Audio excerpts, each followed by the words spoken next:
absolument.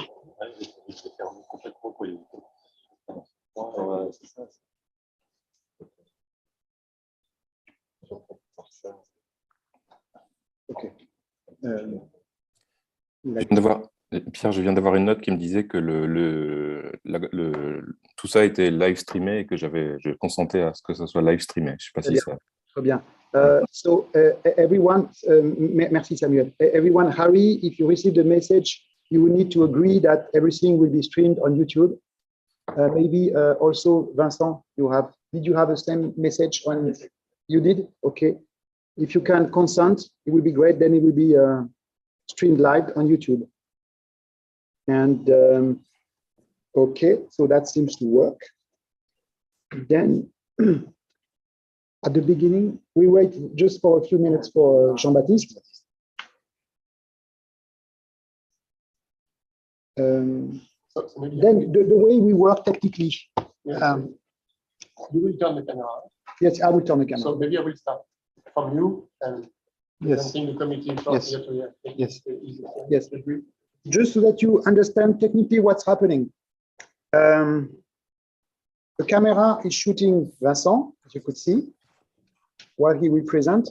I will share my window of the slides, because for technical reasons, that's the only way to go. So I will share that screen, and I will synchronize my slides with the one we see in the room. Good luck. Okay, so welcome everybody. So we are here for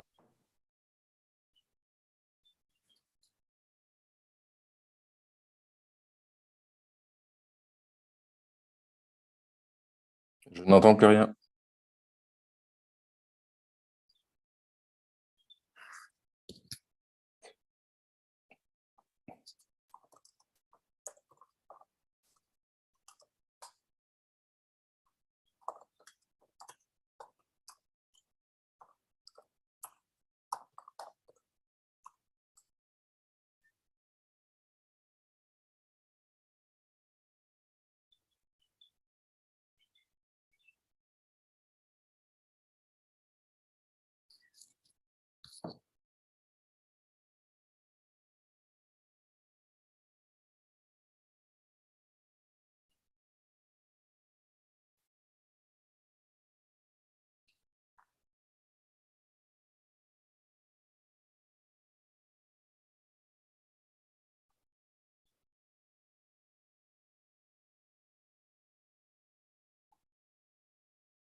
Do you hear us now? Yes. Better. That's fine. Okay. Merci Pierre. Okay. Fortunately, we have a second camera. Sorry for that.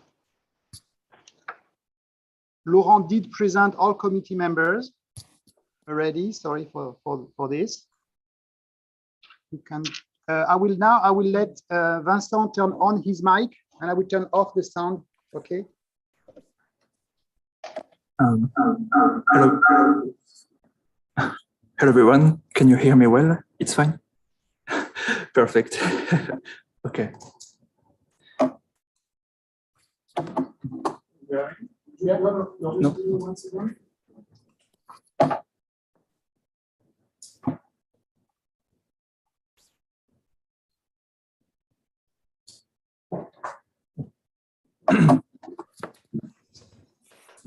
Can I start? You need to speak loud. Speak loud for the people in the room. Okay. Okay.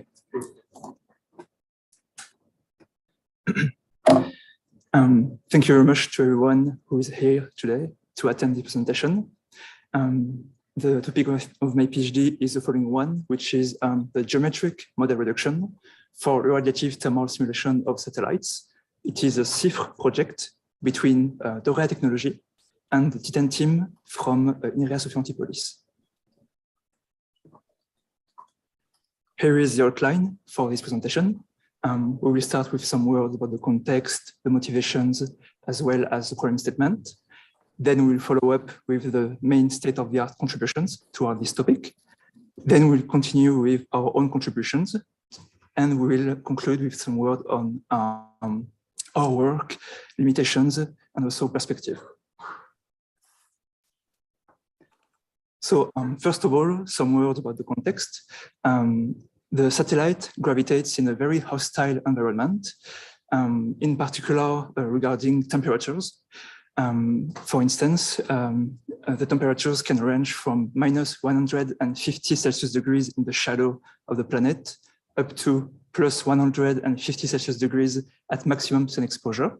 And the main fluxes come from three different parts, being the solar flux, the albedo flux, which is a reflection of the solar flux on the planet, and the Earth flux in our case. And the main problematic is the following one. Depending on the mission, there are devices on board on the satellite that work and operate within specific temperature ranges, which are much smaller than the one I talked previously. And if, for instance, a temperature of one of this equipment goes beyond the ranges, it might deteriorate or even destroy the device. So we have to make sure that the equipment will operate during the full lifespan of a satellite. And usually, for telecommunication satellite, the lifespan is around 15 to 17 years. And as a remark, one equipment costs at least 100,000 euros, and there can be around 200 devices on board the satellite, which represents roughly 10% of the global satellite cost. And it is quite complicated to repair an equipment once it is on the orbit, so we have to make sure it works for the full duration of the mission. So to avoid such scenarios, there are cooling instruments, installations, as well as heaters to prevent this. We can quote, for instance, heat pipes, low-heat pipes, and radiators in order to cool the onboard devices. There is also MLI, which stands for multi-layer installations, in order to protect the satellite from the extreme radiations. And as I said, also to warm the equipment, there can be heaters.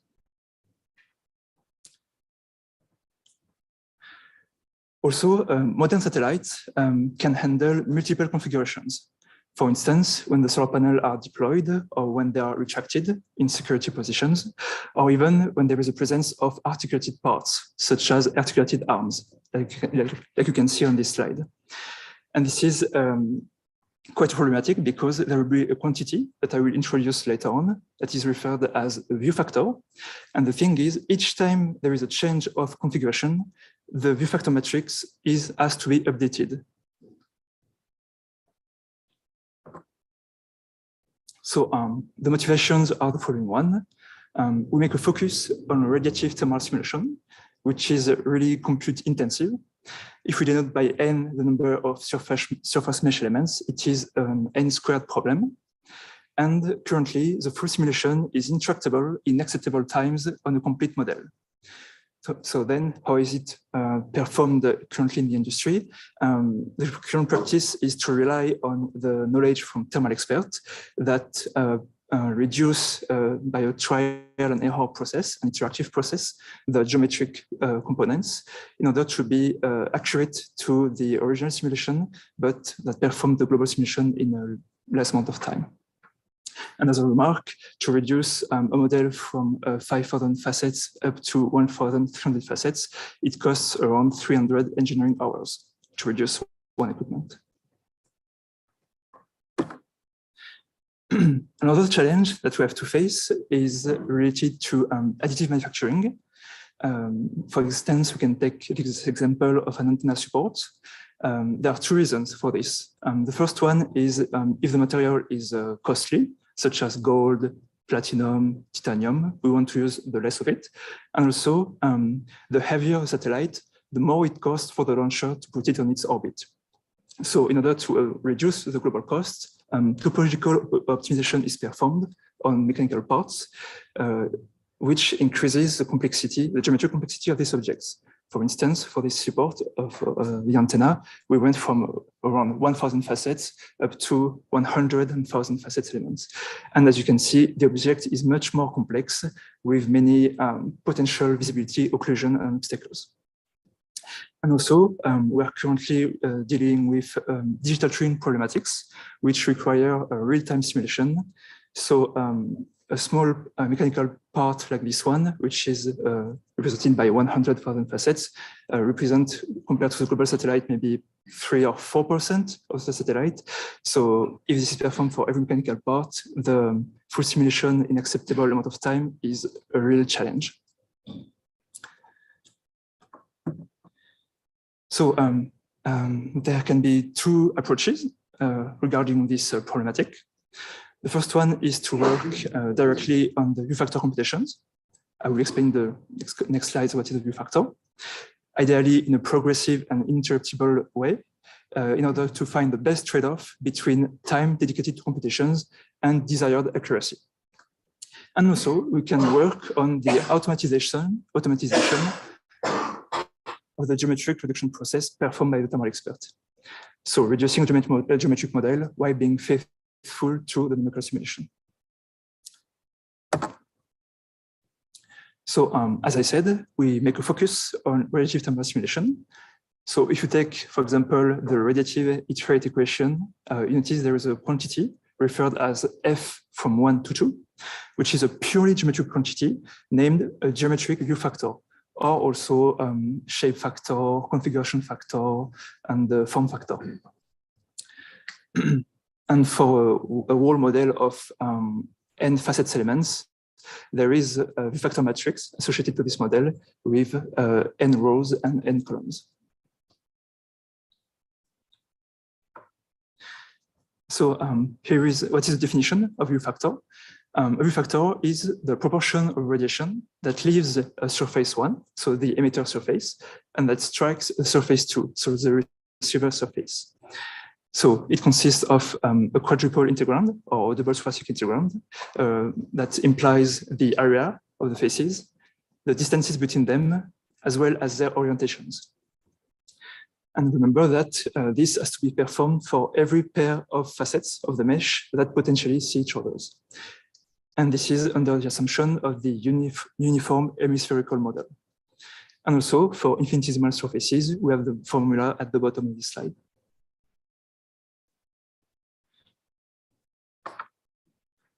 So how did U-factors were computed previously?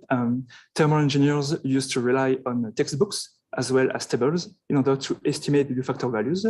We can quote, for instance, the work of Ritu, who developed closed form formulae for specific canonical shapes. So here you have the formula for 2 parallel plates. And later, Schroeder and Rahn proposed a closed form formula that works for any pair of convex polygons. So as you can see, it is quite a pretty formula, but the strength of this is it can be applied to any surface mesh, which is pretty pretty substantial. But then here comes the main problematic regarding factor computations. All the previous formula I talked previously only apply whenever there is no visibility occlusion in between the considered pair of facets, which means we have to add in the formula a crucial discriminant, so here referred as delta. And this quantity is equal to 0 whenever there is an obstacle in between, and 1 if there is not. But even if there are obstacles, there is still a view factor. So how to compute it? To do so, we have to perform a quadrature in order to approximate the view factor formed by the penumbra. So in a few words, whenever there is a visibility occlusion, we can distinguish 3 parts. So the light, whenever there is no occlusion, the umbra in dark black, and the in between, the penumbra, which is between the light and the umbra. And there are 2 main kinds of quadrature. First one being by performing ray tracing algorithms between the considered facets, or by adaptive division of polygons. The idea is to transform the integrals into a sum of discrete terms. And yeah, one of the limitations of such formula, as you can see on the bottom right, is that for ray tracing algorithm, there are limitations whenever the faces are close to each other, which means when R is close to 0, and also it can approximate the real factor value, given that we have enough rays that are shooting from one face to another. So I already talked about the common configurations from Ritu, the closed form from Schoderer and Rahn, but there are also some recent works regarding view factor computations. For instance, with the work of Azevedo, who proposed a hybrid CPU-GPU to compute view factors. Also, regarding point-based quadrature, there is a work of Jacques, 2013, that suggested a more uniform sampling, relying on the notion of isocell. The idea is to split the faces into smaller entities of equal areas and put one quadrature point inside each of the cells. And also, more recently, a review of analytical methods has been suggested by Gupta, for specific geometric configurations. And what lacks from such methods is a progressive and interruptible way in order to, if a budget of time is allocated to computations, we still would like to have some values in the global view factor matrix. So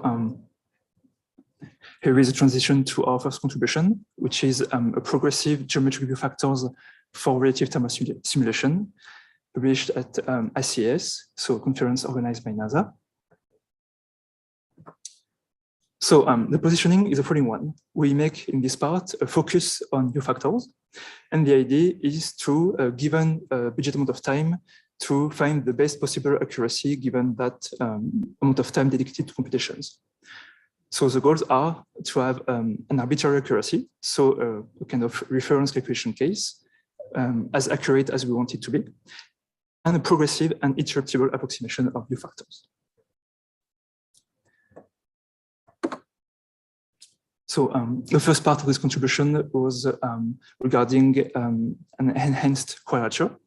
So a bit similar to the idea of Jacques that I talked previously about the IOC method, we wanted to try an approach in order to have a more uniform sampling, relying on the bounded tetrahedral Reynolds diagram with Lloyd iterations.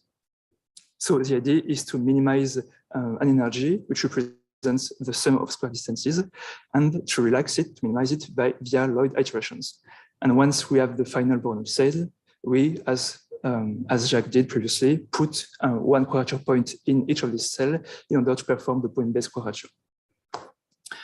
Also, in order to compute the intersections, we relied on the geometric Seagal library in order to accelerate the intersections via a hierarchical geometric data structure, also named AABB3 for axis-aligned bounding box. So here is a comparison between the random uniform quadrature and our quadrature. The configuration is two triangles with an obstacle in between them. And as you can see, for this case, we need less quadrature elements in order to approximate the real factor value. But then we might ask how to obtain the real factor value since there is an obstacle.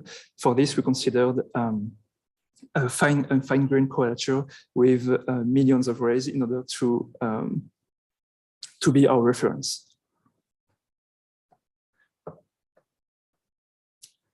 Also, regarding the exactness of our approach, we wanted to compare ourselves with a state-of-the-art software, which has been developed by Walton, that I talked previously. The software is named U3D, which is dedicated to the calculation of relation view factors in 2D and 3D. So for this, we use U3D as the reference calculation case, so as accurate as we could. And we change for our method the number of quadrature points. And we notice that on the left, we have the average error with U3D, depending on the quadrature points. On the right, the maximum error with U3D. And we notice that the more quadrature points we use, the better the convergence regarding U3D accuracy. And this has been performed on the model you can see at the bottom, so a geometric model of 1,000 facets elements. Now, about the progressive part, we relied on a polygon-based quadrature. In more details, we used a hierarchical forest data structure, also convexal of facet pairs to compute the potential obstacles in between them. And also we wanted to maximize the usage of early terminations.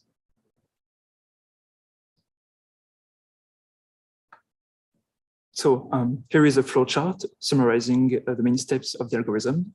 So the input is a polygonal surface mesh. We take a pair of polygonal facets.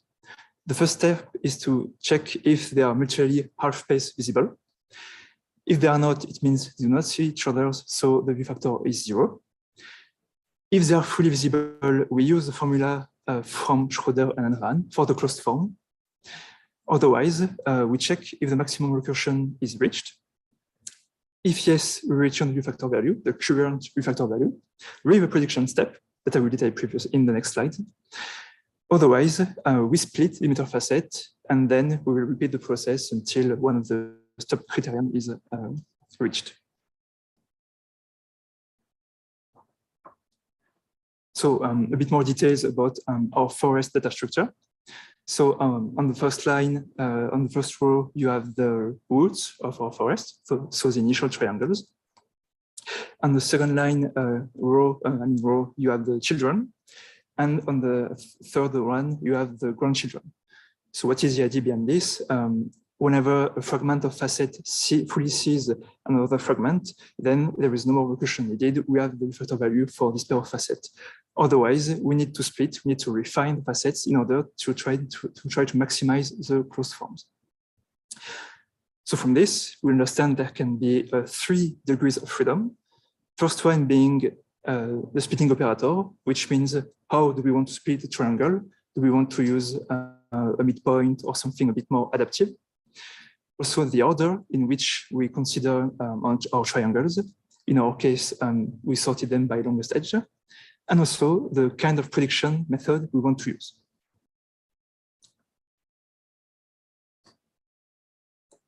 So about the adaptive splitting, instead of using a midpoint bisection, we wanted to explore other options in order to adapt really the penumbra formed by the obstacle between 2 pairs of facets. So for this, we explored first a machine learning approach with a support vector machine. So the idea is to find the optimal hyperplane that separates with the maximum margin that separates 2 classes. So in our case, blue and red dots. But what does it stand for? Basically, we throw rays between the 2 considered pair of facets, If the ray does not intersect an obstacle, we color the point as blue. Otherwise, if it intersects the obstacle, we color it as red.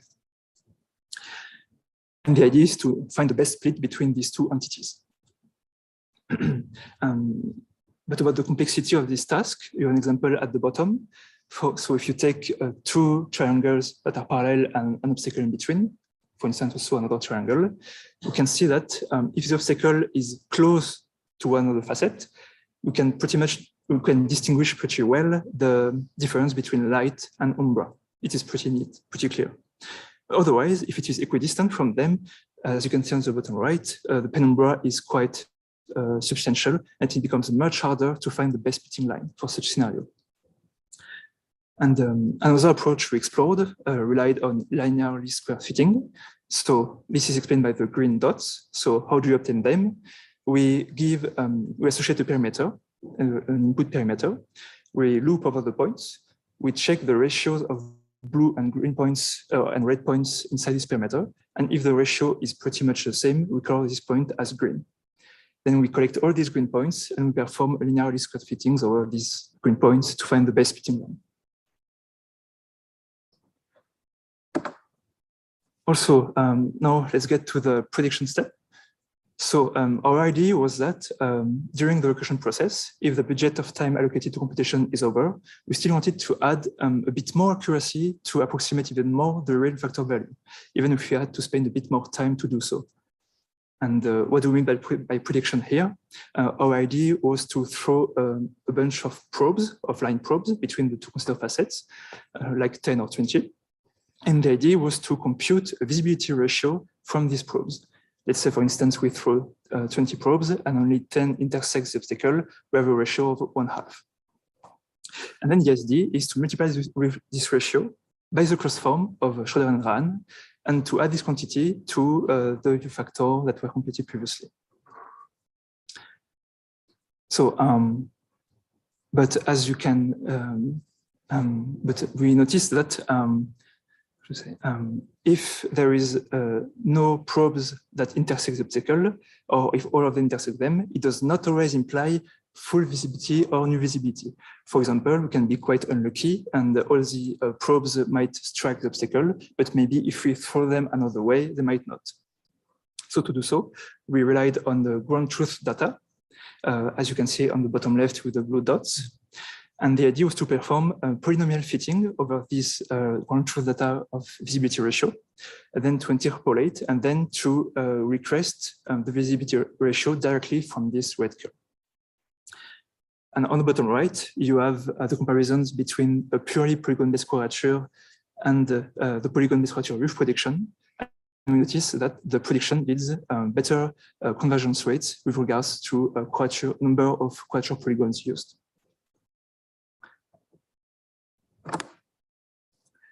So here is the comparison of all the methods detailed previously. So we have the reference value in black, a purely polygon-based quadrature in blue. And as you can notice, it is a constant piecewise approximation by adding only full visibility quantities. We have in green and yellow the point-based quadrature. And we have in red our polygon-based with prediction. And we can notice from this that we have better convergence rates with our method with respect to the number of quadrature elements used.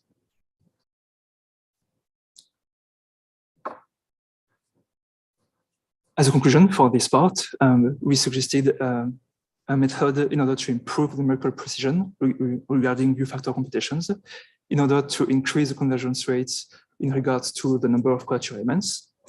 Also, the prediction step is another improvement to this. But the current limitations is that there is a limited progressiveness for low accuracy, but also our method does not deal with high order and curved meshes, where a purely point-based quadrature can do such task.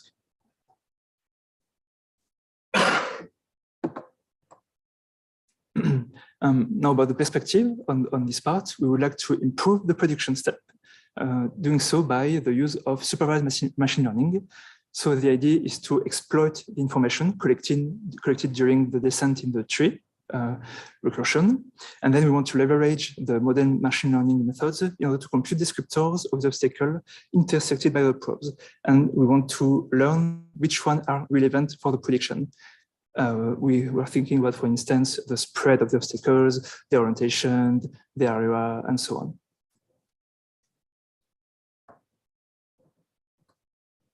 Now let's get to the second contribution of this PhD.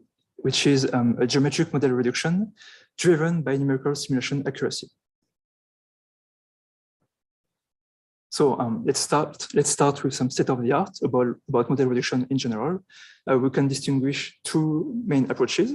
The first one is to rely on mesh simplification via vertex removal, edge collapse, or facet removal operators with the works of Garland-Egbert, Instram-Turk, and more recently Tretner. Also, we can directly work on the mathematical model, so the mathematical equations with, for example, the nodal and modal and matrix reduction with the work of Basset and Gomez. And methods combining these two are pretty recent in the community. We can quote, for instance, an illumination-driven mesh reduction proposed by Reich in 2015, and also a mesh decimation for faster finite element simulation suggested by Bisky in 2020.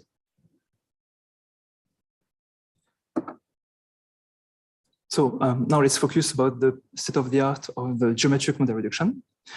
There are two main different kind of error metrics that can be considered. First one, a local error metric with the work of Instram-Turk that aims to preserve the volume for each atomic operator. So the idea is that whenever there is a collapse between, for example, if you perform an edge collapse, the idea is to minimize the volume performed by this collapse. And also the other approach is a global error metric. For instance, with the work of Garland-Egbert. So the idea is to associate to each vertex a matrix, which represents the sum of square distances to planes at vertices. And the idea is to store these matrices at each collapse. So whenever we collapse a vertex 1 and vertex 2, the two matrices are added, and so the cost is preserved during the full decimation process, which was not the case with the previous method I detailed previously. So our primary statement is the following one. We would like to have a geometric model reduction that is directly accurate to numerical simulation. On this slide, you can see a toy satellite, and I will introduce the notion of thermal node, which is required for thermal simulation. So depending on the considered simulation, clustering might be required. What do we mean by cluster? A cluster is a grouping of facets with iso properties. So it is the case for relative simulation with the notion of thermal nodes. What is thermal node? It is, in a few words, a grouping of facets with similar temperatures. As you can see on the bottom right, we can distinguish 10 thermal nodes. And also, material properties can be taken into account with the absorptivity and reflexivity, for instance. So we can even subdivide the thermal nodes if there are different materials inside them.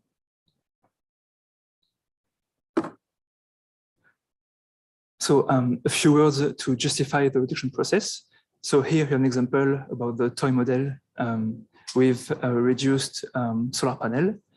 So we went from 12 triangle faces to 2 triangle faces, and we computed the absorbed solar power on the reference model and on the reduced one, on the full orbit. And we noticed that the maximum error for between the reference model and the reduced model was only 1 to the power 10 minus 3, with the maximum power received being 0.4. So we understand from this the need and the justification of the reduction.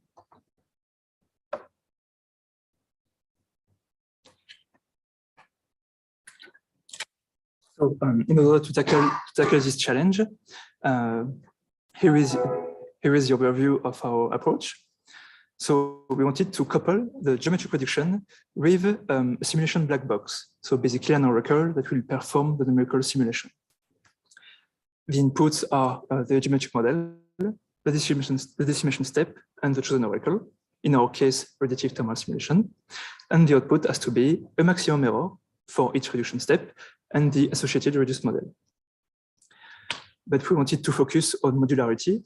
So for instance, in our case, we consider relative thermal simulation, but it could be replaced by something else. For instance, maybe mechanical stress on mechanical parts or other kind of simulation. The idea was to being able to be modular, notably to consider in the later on multi-physics scenario. So here is a global flow chart of the reduction process. So on the left, the geometric tool, which is driven by the physics. And on the right, the simulation black box, the oracle, basically, which of them, both of them communicate through an API. And the idea is that the geometric reduction part does not know what is the black box performing. The idea is that the black box only gives back a distortion, basically a value, a scalar value, which can be maximum error, standard deviation, and so on. And depending on this value and the maximum distortion chosen by the user, we will stop or go further in the simulation process. So in more details, we check if a clustering is required or not. In our case of thermal simulation, it is. We perform the reduction. We compute on the model, the reduced model, and then we check the distortion. So in our case, we consider the distortion to be the maximum error on each thermal node for each time step we consider. And if the maximum error is not reached, we keep reducing until we reach this scalar value. And then in the end, we have the final output, the geometric output with the maximum error. We're starting our approach with a physics-unaware reduction.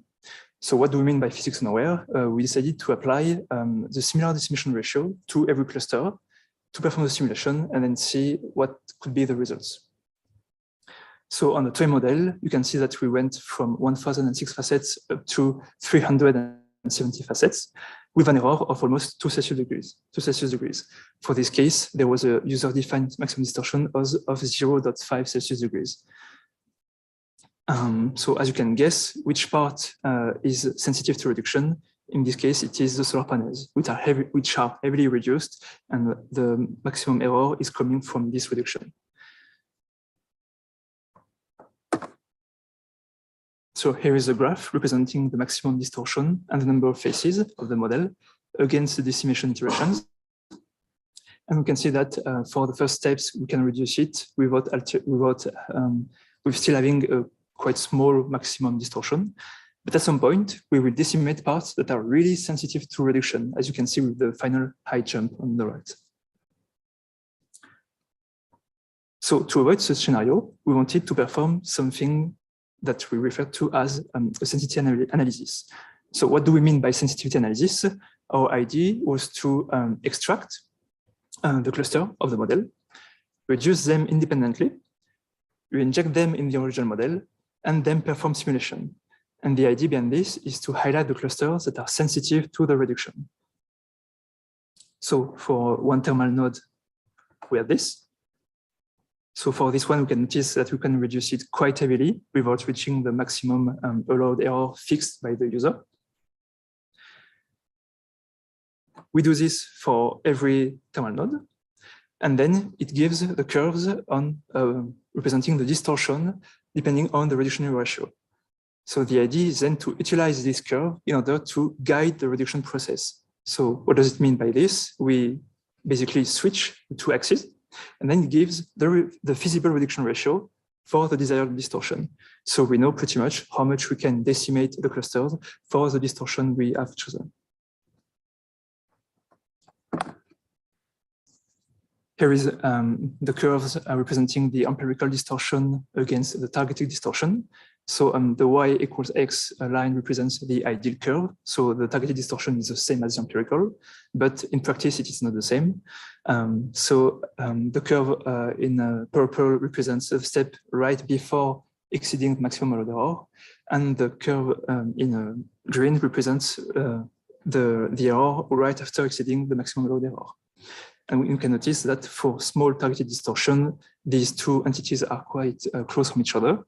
But whenever we want high distortion values, it becomes quite hard because it means that we will decimate parts that are really sensitive to the reduction process.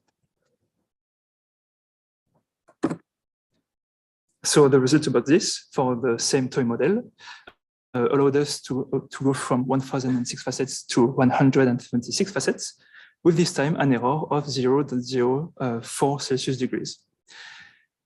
And as you can see, compared to the previous method, the solar panels are preserved, and we were able to decimate the antennas even more.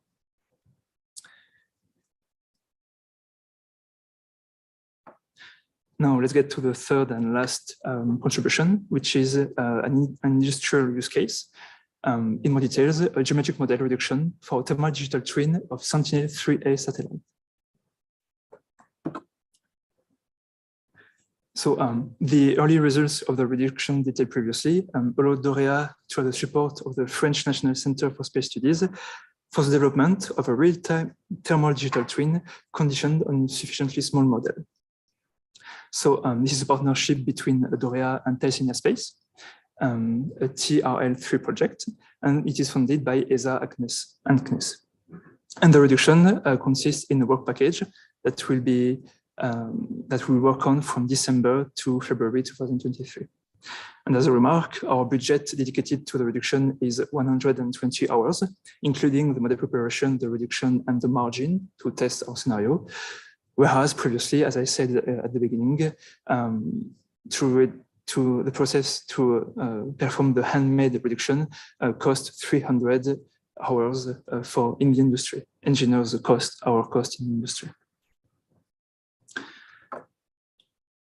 So here is the global view of Sentinel-3A, the full geometric model. The complete thermal simulation takes 12 hours to be performed. So we're pretty far from the digital twin. And the 95% are dedicated to relative calculation with parallelization on 8 cores. So regarding satellite geometry, we can distinguish two parts: the internal geometry and the external geometry. In our case, if we consider radiative incident powers, only the external geometry is required. So to do so, we had an approach that was similar to the Z buffer of the GPU. So our idea was to build a screen where the view is projected. Then the pixel represent the index of the facets. And the screen size is determined according to the smaller facet of our satellite. And then how to collect all the faces. We fix the axes X, Y, and Z, and we rotate the model along this axis. And then we project with kind of Z buffer on the screen we built previously, from the furthest to the closest. So here are the curves describing the number of external faces detected depending on our viewpoints. So we can notice that we can extract almost more than 50% of the facets in the very first iterations of our algorithms. And that at some point we converge for each axis, and then this process allows to go from 100,000 facets to 40,000 facets, which is a first quite substantial reduction. Also, another problematic way to take it into account were the geometrical defects. The original model had gaps that were induced by numerical simulation, as you can see on the red on the right side, the edges on red. And this is a problem because our decimation algorithm does not deal the same way with border edges and common edges. They are taken into account differently. Also, some parts had wrong rotations, as you can see on the right, with the dark blue and light blue faces. And as I said at the beginning of the presentation, modern satellites can handle multiple configurations. It is the case for Sentinel-3A, which has 2 rotation axes for the solar panel.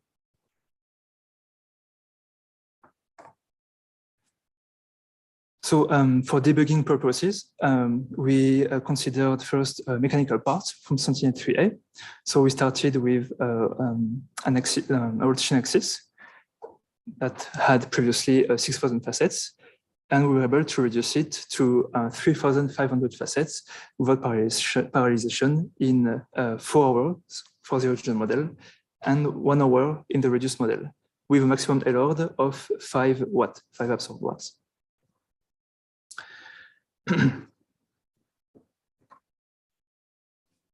So as a conclusion, we proposed an approach that combines mesh simplification with a simulation black box, an oracle. We also suggested a sensitivity analysis in order to guide the reduction process according to the physics, in order to render the process physics-informed. But the main limitation are the following one. For instance, the main limitation is basically that different reduced models can be considered with respect to the chosen error metric, the considered simulation, and the satellite configuration. For instance, we can have two concrete examples. If we compare a low Earth orbit and a geostationary orbit, if we compute the albedo flux, the albedo will be much higher for the low Earth orbit, whereas it will have much less impact on the geostationary orbit, so the reduced models may not be the same at all. It can be the same if we consider only the part on the orbit where the satellite is under sun exposure, and the part where it is in the shadow. If you consider this simulation apart, the reduced model for each part will be totally different. So as perspective, we're currently working on a hybrid cost. Our idea was to couple the purely geometric costs of the model with a simulation error that is given back by the oracle.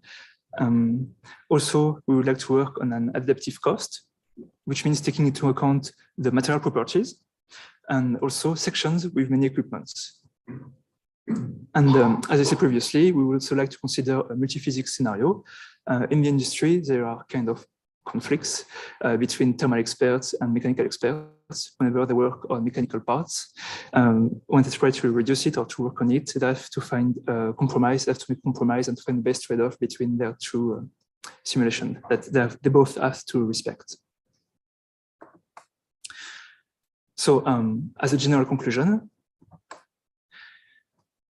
we suggested two contributions to favor real-time simulation. The first one being progressive U-factor computation. The second one being physics-informed mesh simplification.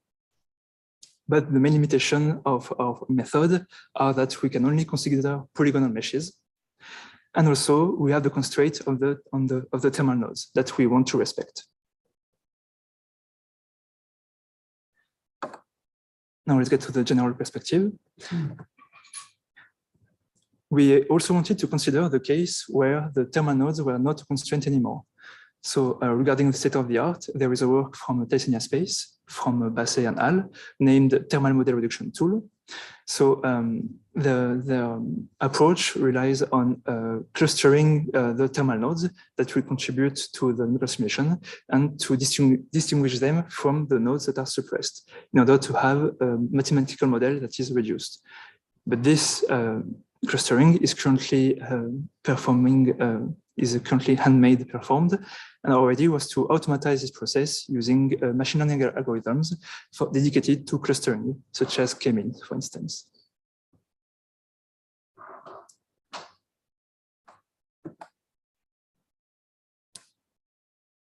And this is a conclusion to my presentation. The subject of my thesis was very interesting and rich and composed of various domains, and I wish I had more time in order to explore more of them.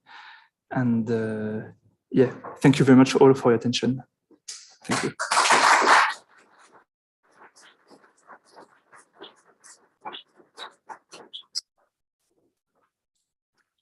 Thank you for your presentation. So we will turn to the questions. So perhaps we start with the viewers.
Do you hear us?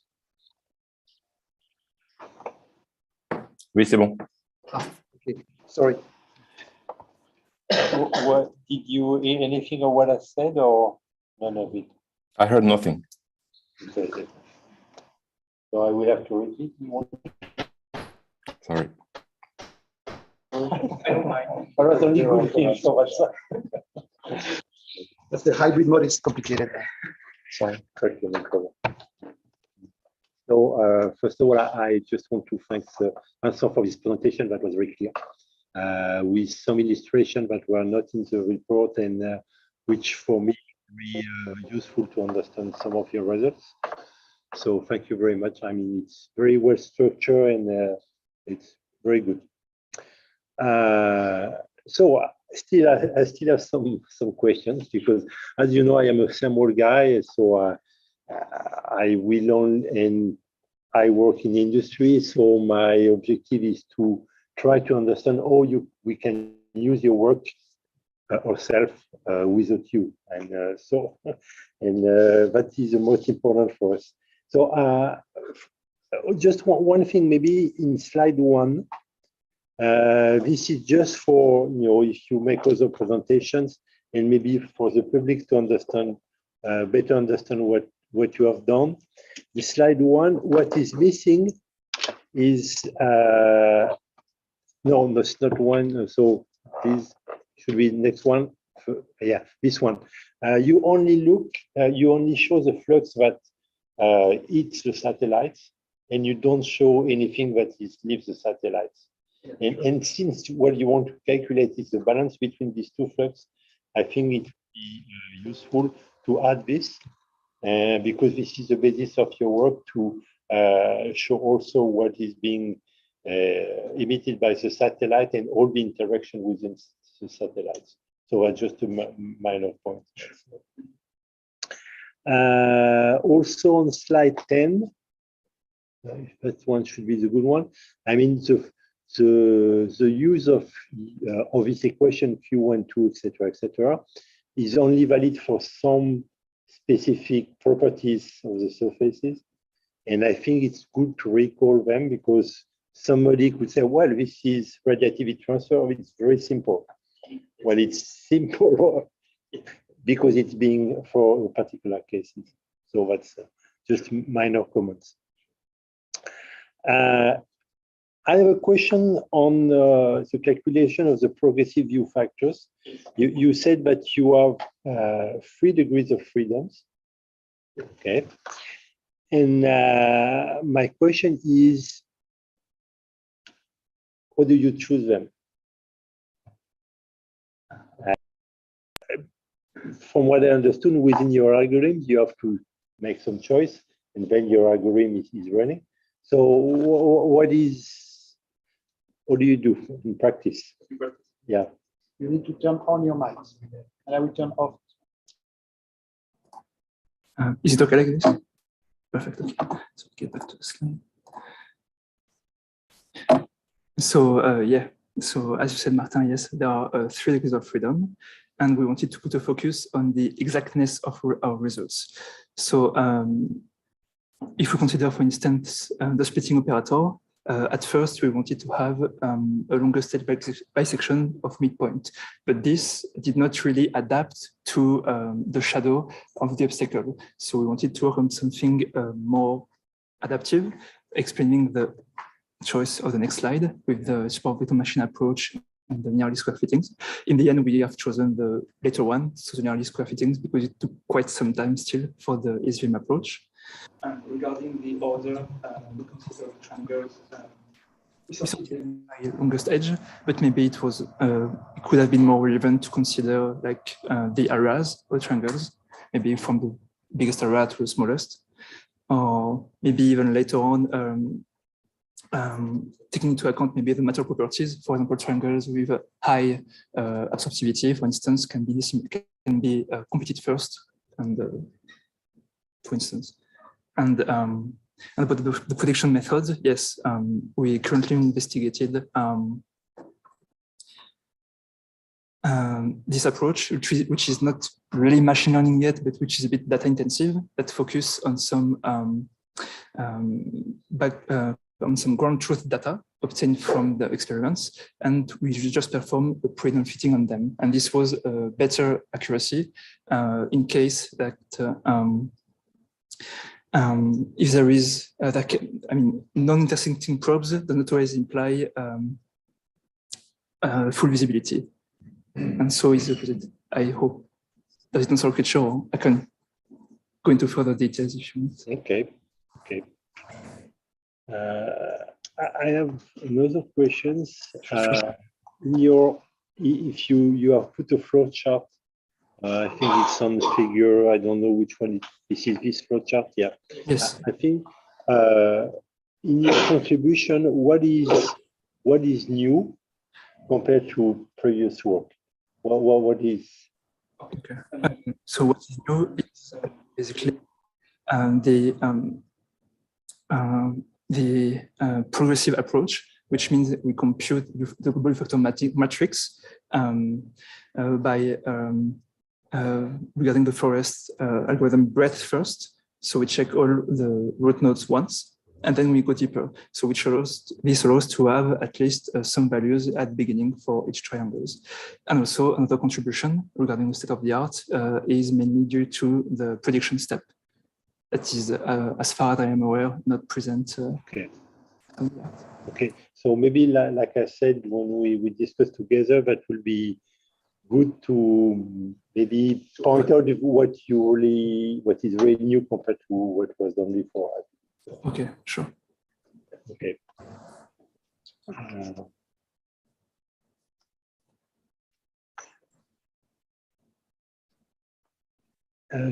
Could you go on the toy model on slide 44, 45, please? This one. Yeah. So if you go to the next slide.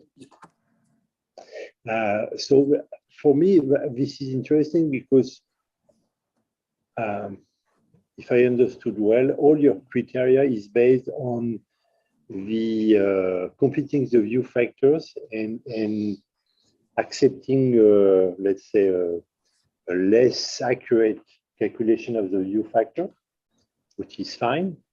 But at the end, what counts is the thermal balance. And so the radiative errors that is being done on the heat flux calculations. So in some case, if you make an error of 50% of the view factor, but because the temperature is low and it radiates with another part that is not so, as a temperature that is quite close, maybe the error on the flux is negligible. Yeah. And so, and really this is what counts for us, because if we make an error on the view factor, but the flux is nearly fine, then that's okay. So I think this is very interesting. And my question is,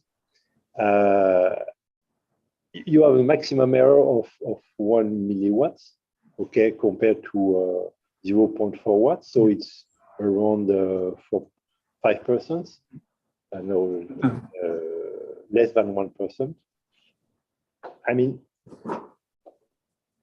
do you think that we could accept larger errors? Because at the end, we want to save time. Yes. So how do you stop and... Yes, okay. So basically, this will depend on the acceptable error accepted by the user. The idea is that the one that gives the maximum error is the time who knows models, how much is able to accept. Okay. But my question is, in your algorithm, it means that you calculate the view factors, and then it's being linked to the calculation of thermal satellite behavior, and then it will be the user that will say, well, I want to set this accuracy. Yes, accuracy is set by the user. It is accuracy is able to accept for a reduced model. Yeah. So it is a bit of his duty to find the best balance. what is able to accept. Okay, that's a good answer. That's fine. Okay, it's okay to me. If you can go on slide 39, please. Okay. It went a little. This is a new figure. It went a little bit too quick for me. Could you explain it, please? Yeah, sure. So the idea here was to plot two curves. So in blue, the maximum return error, so at every step, and in red, the number of phases of the theoretical model. Okay. And the idea was to highlight that we can reduce it without being acceptable error, which is pretty low, but at some point, you can see that iteration number 5, there will be a high jump in the maximum distortion, which means that we estimated a part, but it's really sensitive to simulation. Okay. And I also added, because this is only for the acceptable, that does not go beyond the acceptable error level 0.5 but if I should apply this model, it would be the next step would go from 0.46 up to 1.9 directly. So it would be an even higher judgment. Okay. Okay, that's good. Yeah.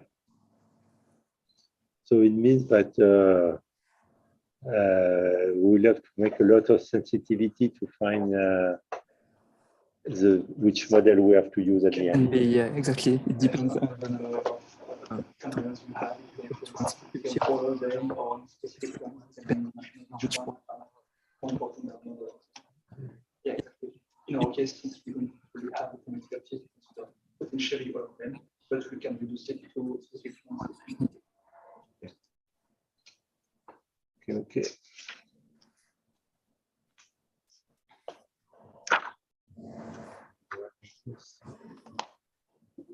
I had some other questions, but your presentation was really clear, and so to me it seems to be fine. Yeah. I have a question on in the manuscript we had and the new versions. You say that you had different results depending on the initial conditions for simulation. Exactly. As you know, that's a problem because it should not be the case. So in your new version, you wrote it differently, but still the problem is there because I have the old version. Yes. So can you comment on it? Yeah, sure. Basically, it was misunderstood my part because what I meant by initial condition is the simulation. Basically, if you want to consider a full orbit, a complete orbit, in half orbit, if you want to have 36 step on orbit, more or less. That's what I meant by the condition of the simulation. The initial one. Okay. So it was my bad. Totally, it was a misunderstanding from me. Okay, so that's good. So For your remark. I understand. Well, for me, it's I close with music.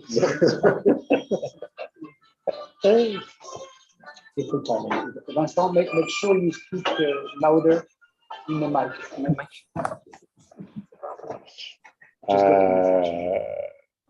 So thank you very much for this work. It's very interesting. I think for us it's a good step because, like you said at the beginning, and also that's something I appreciate a lot because you have worked on something that is very specific and very difficult and with a lot of numerical aspect and coding aspect, but you don't say anything. Well, I can imagine the work that is behind this. But still, at the beginning of your presentation, you set the problem very well. And what you have written in the third slide, I guess, is that with the operation of digital twin, I mean, your work is very important because we need to be able to make real-time simulation or nearly real-time simulation. So it's, I think that's a very good contribution. So thank you, and thanks for the area to working on this subject that is useful for us. And also to the area. Thank you. Yeah, that's fine. You need to stop sharing on the screen. Projecting with the remote go also. If Laurent, you want to go. Yes. Okay. So, yeah, but it's good to keep the slides for the questions. Maybe what when are you going to go with Paris? Not yet. Not. I will continue with the. Okay. Okay. If it is okay. Yes. So that's camera. Okay. Thank you. So maybe we go with Vincent Vadez. Okay, thank you. So first, I really want to thank Pierre Allier for inviting me to review this defense.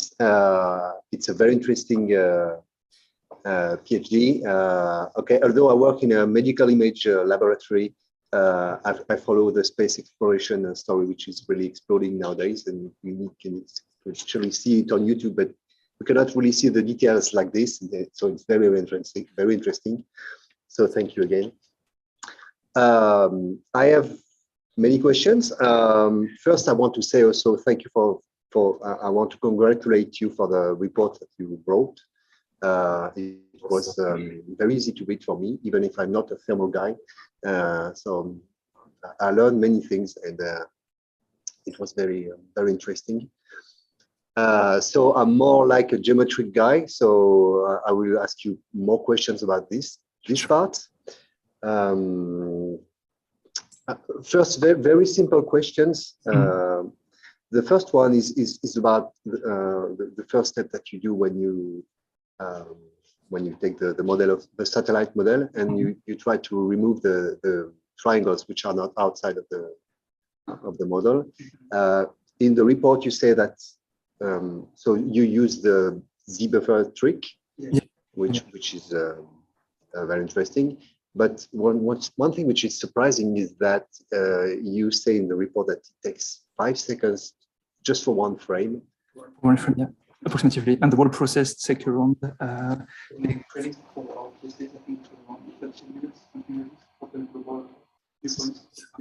So maybe it's not relevant, but to me, 5 seconds for a few thousand triangles seems quite high.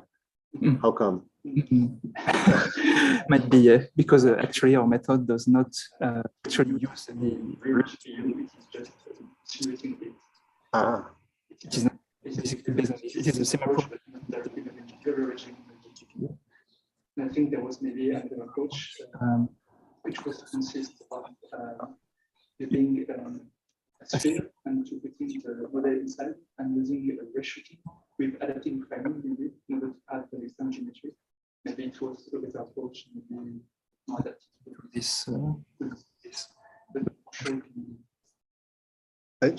So it's not limiting factor for you to the time at this time, no, not for this basically, because this is considered as a preparation.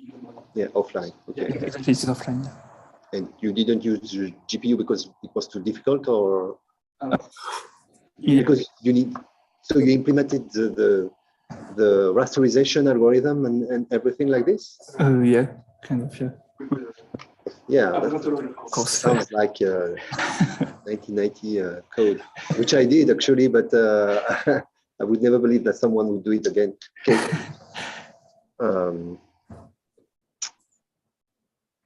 Still on this, so you are orbiting around the satellite to see the visible triangles. What about concave regions?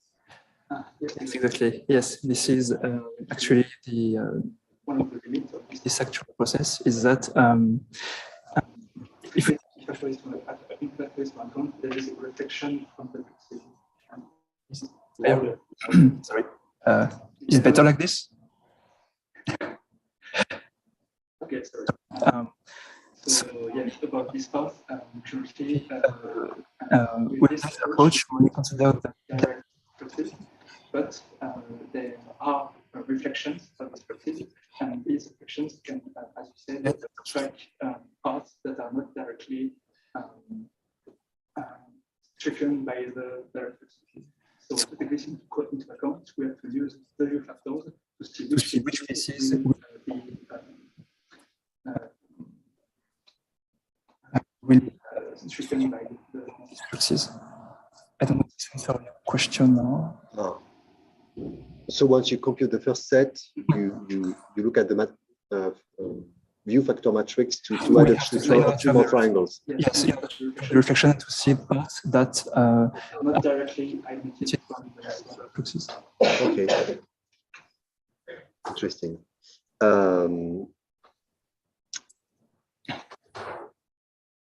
About this, in the report, you say that you try to remove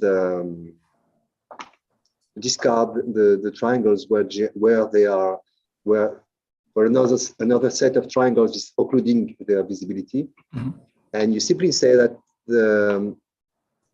when the volume between those two triangles is disconnected by the union of input faces, yes, it sounds not very obvious to me actually how to compute this. Yes, it is. Yes, it is in fact yes, totally not obvious. And currently, in the state of the art, there is, in our case, there is one scenario that we do not take into account, which is the occluder fusion principle, which means that the union of the occluders might not intersect the convexals that we computed previously, but the union of the obstacles might totally occlude the two facets.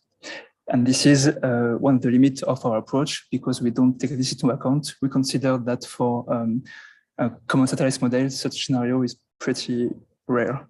But otherwise, to check the intersections, yes, we compute the convexal. We then use tetrahedrons.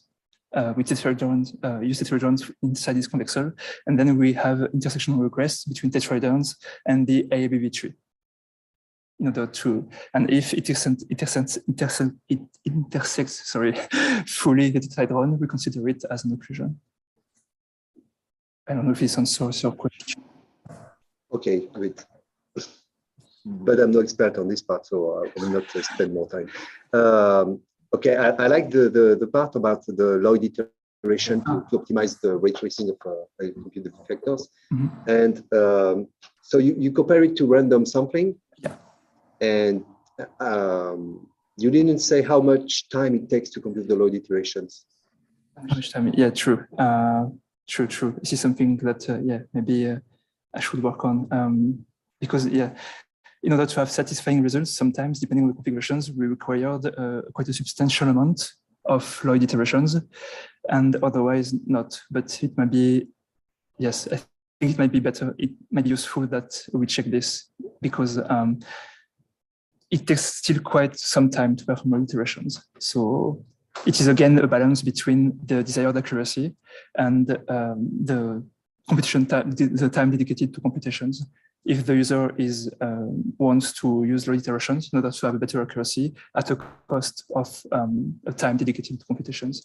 But yes, this is a relevant remark that I should take into account. Yeah, because this time it's not offline. Yeah, exactly. It's online. Okay. Yeah, exactly. And isn't there any balance, other possibility between random sampling and Lloyd iteration? And I was just thinking about regular sampling of the space. Yes. There are actually, in the state of the art, there are methods. The most common one are the Nusselt analog, or also the Hemicube. And the idea is to use again a sphere and to consider the emitter facet and the receiver facet with a sphere in between them. And there was a demonstration that the area from the emitter that is projected onto the same plane of the emitter facet, that the ratio of this projected area over the whole area gives an estimate of the U factor. So yes, there are other methods to. I was talking about this. I was talking about the sampling points. The sampling. Okay. Yes. You can fix them randomly, or you can also use the Lloyd optimization. But there is probably something in between, which would, because Lloyd iterations seems a bit like overkill, because you don't really want to optimize that much their distribution. Yes, exactly. There is, I think, from the work of Walton, he details in the paper an approach that is a kind of adaptive sampling with parts that are that are occluded where there are a few number of samples and other parts with a higher density of samples. So yes, there are approaches that are in between the iteration. Yes.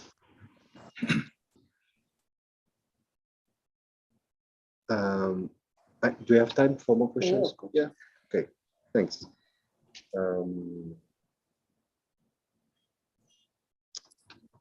Yeah, a question about the simplification of the geometric model. Mm-hmm. So there are two ways. I mean, there are two configurations for geometry. There are when you have a lot of points to define a model, it's kind of a smooth geometry, and when there are when the number of points is very low, you are kind of in a discrete setup. And I think that your case is more like this. You have a very low number of relative low number of vertices. Exactly. Yes. Okay. So, and when you try to reduce the model, you use an iterative approach. And do you think there is another way which could be better than the iterative approach?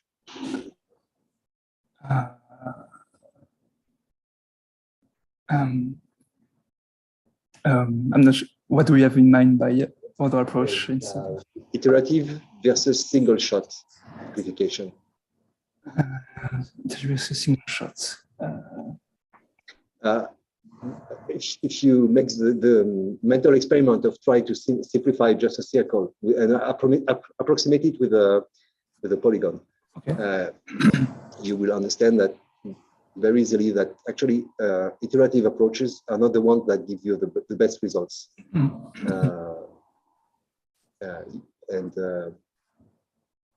If actually the cost for you is more like the cost of simulation. Exactly, yes. So maybe you could spend a little bit more time into the simplification and try to not make it iterative, but really optimize a model with a low number of vertices. Okay, I think I got it. Yeah, I think this is a very interesting. Yeah, I think yes. Actually, we didn't consider it, but yes, this might be a really improvement for our approach. I think, yeah, it's true. We didn't consider it currently. Okay, so that is a newbie question about the view factors and the simulation on your. I don't remember if it's on the slide, but you have an example where you show the view factors on a model. And you show with colors. That one. It's just a newbie question. You have very elongated triangles, and you can see that there is a very a difference between the factors between the triangles. Yes. Does it cause any problem in the simulation? The fact that the triangles are very elongated. It can be, yes. For whenever we have a finite element simulation, we try to avoid such thin and long triangles at all costs, and we want to have something with more like the simulation. And yes, this is an example, but yes, the real mechanical parts should not on slide should not really have such kind of triangles, because yes, it will affect the simulation. We want more how can I say, triangles with pretty much the same angles for each corner. Okay.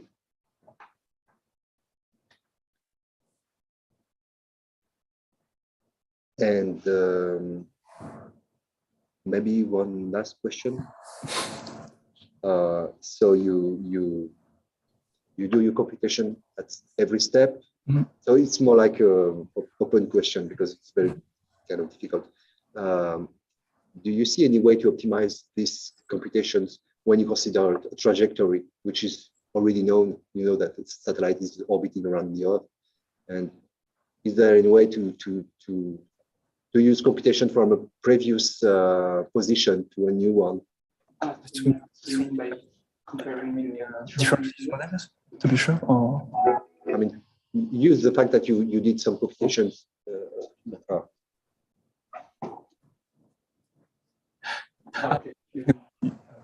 Sure.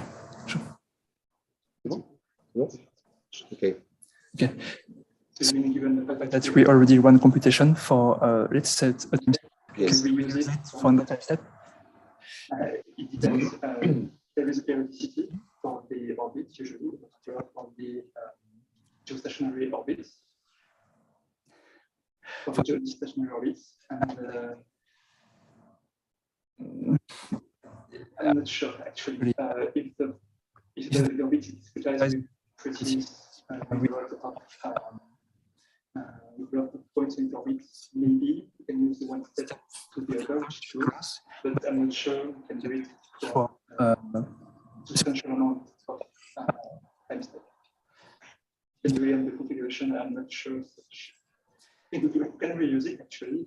Some parts, for instance, if a satellite is always, let's say, in the shadow, of course, this part, yes, I agree.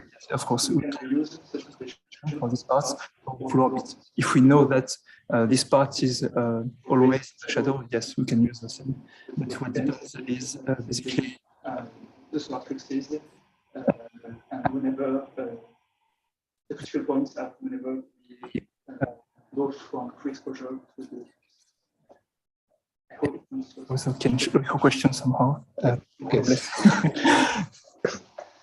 So thank you. Thank you. Thank you. I'm done. So Pierre, can we go Congratulations again. Yes, yes, yes. Oh, yeah. So maybe if you can show the people online. Sure.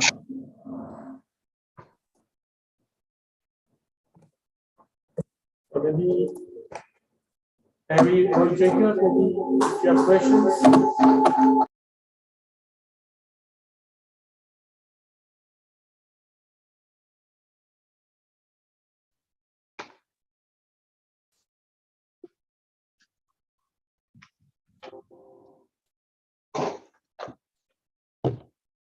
Harry, can you hear us? Yes, I can hear you. Okay, please, if you have questions. Okay, thank you.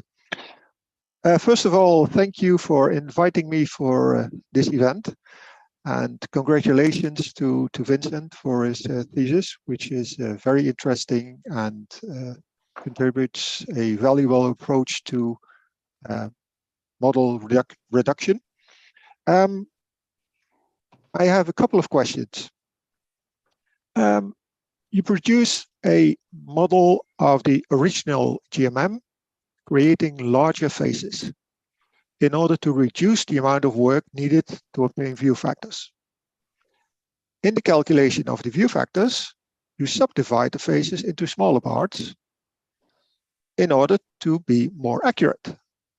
So first you reduce the size of your model, and then you increase the size of your model. So as the model reduction takes some time, did you do any time comparisons between the view factor calculations using a detailed model directly without any reduction, and reducing the model and then do the view factor calculations?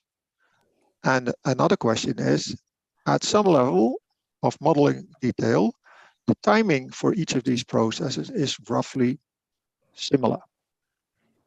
Can you please comment on that, and on what level that approximately will be, and what factors influence that level? Okay, I will try to.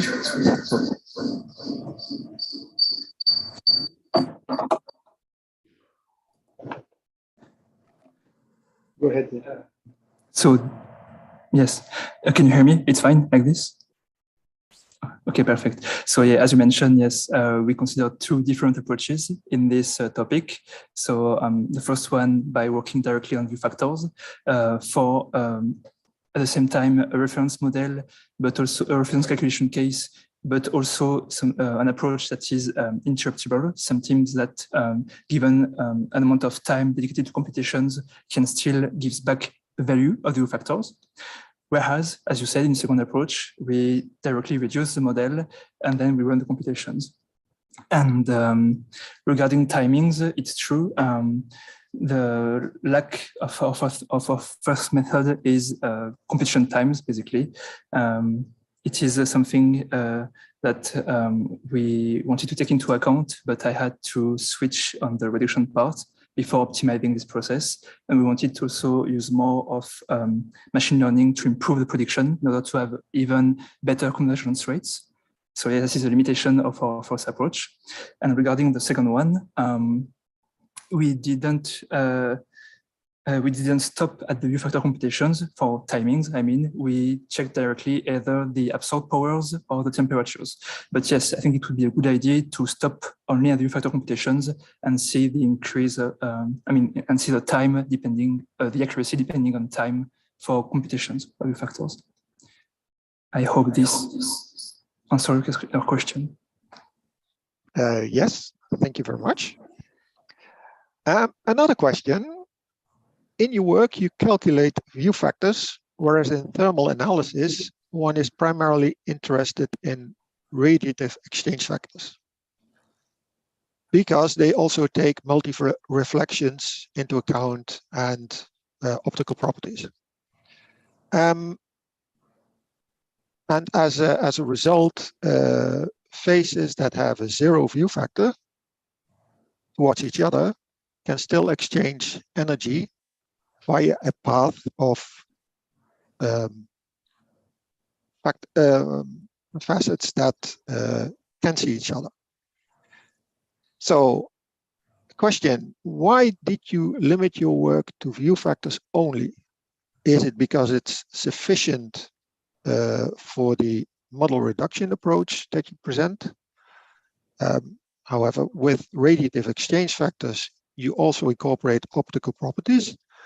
For instance, phases with a high view factor, but still a low exchange of energy.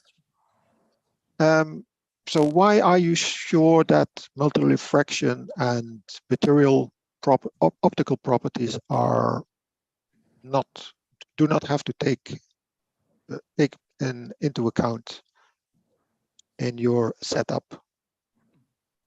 Okay, I see.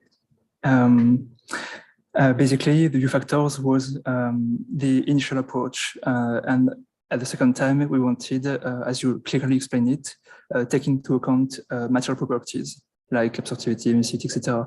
This is mainly due to a reason of time. So I made the focus on the view factors first, because for me, it was a purely geometric quantity that I know a bit, at least, more than the relative that includes some thermal properties that I'm less an expert of, in a way. But yes, this is a limitation actually of our work, and we wanted to explore the thermal part even more with the material properties, as you said, in the second time. So yes, currently it is a limitation, but it's something we want to take into account later on. Okay, thank you very much. So this is just the first step, and in future you intend to take radiative exchange factors into account. Do you have any idea how much effort that will take? Given what we have already done, I hope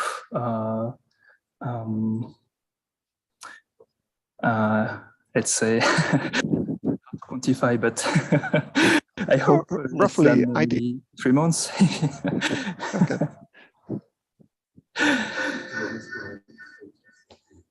Well, at least you have an idea. That is very good. You also mentioned GPUs.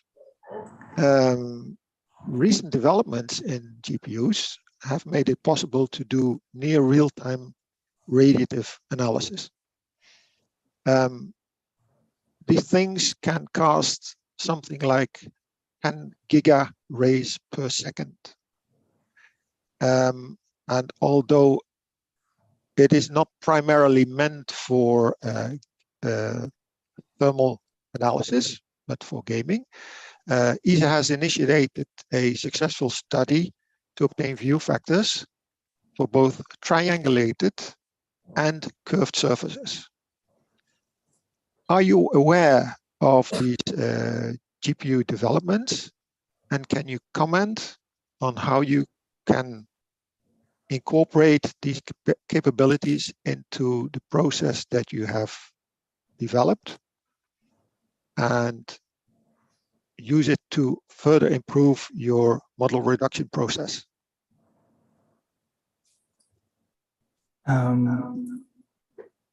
Okay, I was aware, I think there was a reference regarding state-of-the-art that was using a hybrid method to compute view factor, both on CPU and GPU.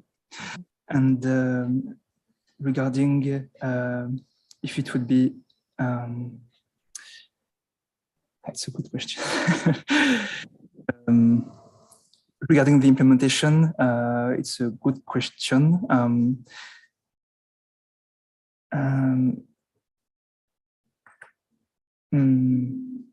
Maybe can you rephrase it one more time so I'm sure to understand clearly? Okay, I will try again. Are you aware of the GPU developments? You said you are. However, I think the article you refer to is concentrating on CPU and GPU and is taking into account, let's say, the old-fashioned standard GPU. So I'm talking about like the RTX series from NVIDIA, which is primarily meant for pure radiative analysis. And that leverages deep learning approaches, if I'm correct? Sorry, you were saying? You mean, I think the last RTX GPUs are also using deep neural networks to perform reductive problematics, no? They can do that as well, yes. Yes, yes, I think yes. Well, indeed, I think this would be quite an improvement regarding real-time computations for relative calculations. How hard would it be to implement it? I'm not quite sure, actually. Maybe I should get more into it to have a better idea. But I think it is, yes, a promising approach indeed, and that's something that has to be taken into account in the near future. Okay, thank you very much. Another question is in section 4.1 of your thesis, you consider a steady state case study neglecting specular behavior. Is that just a simplification to speed up your model reduction process, or can specular reflection simply be neglected? Okay, I see. This was basically just a simple use case we wanted to use at first. But I think, yes, if we consider specular behavior, the global time will come from the oracle part, from the black box part, not from the pure decimation algorithm, which is disconnected from the oracle, basically. The oracle just gives back a value, a scalar value, and the decimation process does the job, basically. So if we consider specular behavior, the computation times, of course, will increase, but from the thermal black box part, not from the decimation part algorithm. Okay. Thank you very much. Final question. From your thesis, I understand that the material properties are assumed to be constant during the reduction process. What needs to be done to take varying material properties into account? And how does this influence your process?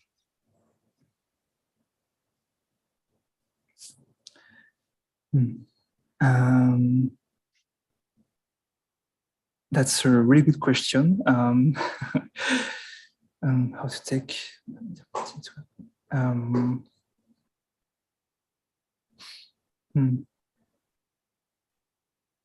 You are referring from, let's say, material properties between the beginning of life of a satellite and the end of life. Yes. For instance, yes. That's a good question. Actually, if we consider simulations, if we separate the beginning of life, end of life, and so on, I think we can consider the actual properties at that time. It should not differ that much. But if you consider a full simulation, let's say for the full lifespan of a satellite, it is more complex, and I'm not sure I have the answer right now. That's fine. That's something to think about. Yeah, sure. Well, thank you for your reply. And those were my questions for the moment. Thank you very much. Maybe we can stay online. So maybe we can talk to Samuel on this. If you have questions, we give you the floor. Okay, so congratulations, Vincent, for this substantial amount of work that you've done. And thank you for inviting me to your thesis defense. It was fun for me to dive back into visibility problems that I studied a little bit a long time ago. So I have some questions as well. So, for example, you mentioned in the manuscript that you are using, or you are leveraging exact predicates and exact computation techniques from the Seagull library in your work. Mm-hmm. And I wonder, where do you see the advantage of using these exact predicates, or do you use them just because you are using Seagull and for some geometric computations, or do you see actually improvements in the accuracy of your results, for example, or in the speed of your algorithm, thanks to exact predicates on exact geometric computations? Okay. Sorry. So yeah, at first we wanted to use exact predicates because our original idea was to add a reference calculation case for view factors. But then when we wanted to go deeper into the speed up process of view factor computations, we tried to change the kernel to not use the exact predicates anymore. And if I remember correctly, there was quite a substantial amount, quite an increase regarding completion times, but I'm not sure if we required it anymore regarding convex errors and intersections. I'm not sure. It's actually a good question. I know that we started from the exact predicates for the Fourier calculation case, and at some point we tried to investigate with non-exact predicates anymore, but I think we had to do some adaptation in our code, so we stepped back, went from the original predicates. But I'm not sure that it will have a great difference, as you mentioned, between exact and non-exact predicates for our computing factors. I think it's... So you are still using the exact predicates? Yes. In your current code, okay. Yes. I see. In the manuscript, you mentioned somewhere that you are using a random forest library. In the perspective, I think. I don't remember where, but I didn't understand how you would want to use. So first, what is it? Because I don't know what it is, and how you would use it for improving the view factor computation. Okay. So the idea of using random forest, so it is a machine learning algorithm that can perform, for instance, regression. And our idea was to feed this random forest with relevant descriptors of configurations, obstacles, and so on, and to learn which one could be relevant to estimate the view factors, such as the areas of the obstacles, their spread, their orientation, and so on, and see which one can be useful and which one are not to predict the view factor. Okay, so that would replace the current estimation that you have using your degree 5 polynomial. Exactly. Okay. Yes. Yes. Something that I seems to be lacking also in the manuscript was timing results.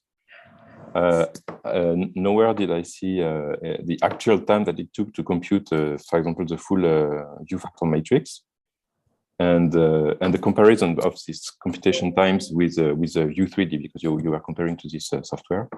So can you comment? Do you, so for example, for the Sentinel satellite, how long does it take to compute the full matrix up to a reasonable degree of accuracy?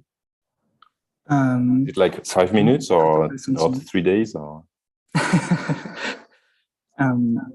So currently on 8 core with parallelization, the full radiative part takes around 12 hours. And if I'm correct, the view factors part is 60% approximately of the 12 hours. So compute model, it takes quite a substantial time. So it takes like 6 or 7 hours to compute the matrix? Yes. To your desired accuracy? Yes. And regarding the first part, as you mentioned, about the computational results for the main contribution, the first contribution, yes, this is something we wanted to work on, but I had to switch on the reduction process because it was one of the milestones of the PhD. Yes. Just out of curiosity, we wanted to still try to compare ourselves with industrial tools this time that are dedicated to thermal simulation, such as eTherm and ESATAN. And yes, the results were quite quite sad for us. We were up to 5 to 6 times slower. So the optimization and the code profiling was the topic, one of the topic, but I lacked a bit of time to go further into this in order to be relevant compared to other software. Okay. To the committee, please stop me when I run out of time, because I still have many questions. So I will continue to go through the questions, and please stop me if I'm taking too much time. When you are merging, when you are simplifying your model, you are merging facets, and at that time, would it make sense to progressively or to update your matrix, your view factor matrix, from the high resolution one that you already have, instead of recomputing it from scratch? And for example, I say that because, for example, when you are merging two adjacent planar triangles, you already have, you can exactly merge the view factors from the original triangles to have the new view factor. Yes. And I would guess that when the simplification is not planar, but you have a bit of a deformation in your surface, it might still be better to use the merging of the original view factors values and merge them instead of recomputing the view factors from the simplified model, whose surface is not farther and farther from the original surface. So do you have some comments on our thoughts about that? Oh, okay. I think maybe it's a stupid idea. Yes, I don't know. No, I think yes, probably really relevant for our case. The thing is, we want to be able to deal with how can I say, dynamic geometries. So, for instance, when the geometry will change at a given time, for example, with Sentinel with articulated solar panel, the view factor matrix will totally change. It might totally change.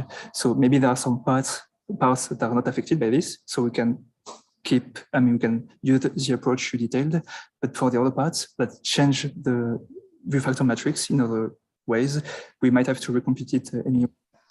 So that means that in a simulation, in your simulation black box, what you simulate is the whole process of going through an orbit and moving and so on.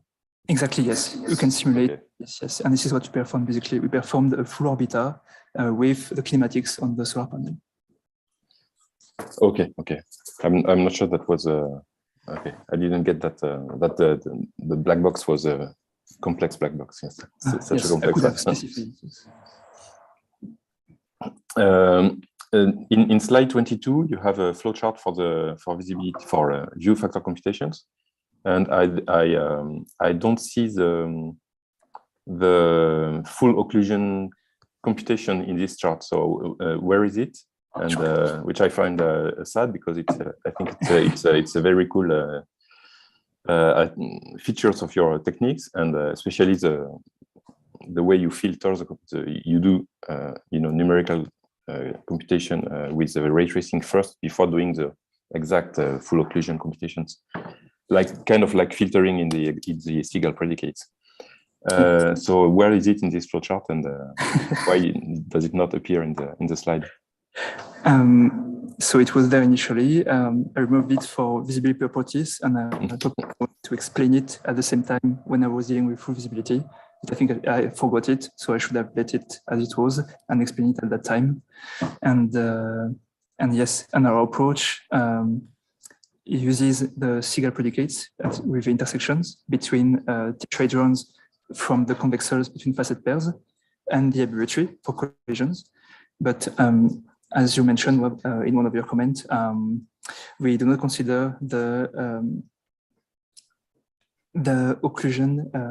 Let me say, I forgot the term for this. When the occluder fusion occluders does not take the convex hull, but fully occludes the fusion. Occluder fusion. Occluder fusion. Yes, this is one of the. This is one of the limits of our approach regarding null visibility. Well, the approach, you still compute the correct view factors, but it might be a bit faster or get a bit more accurate if you had taken occluder fusion into account. Yes. Yes, exactly. So I have a comment on this. I think the work by Aumont, which I mentioned to you, the Aumont is really could give.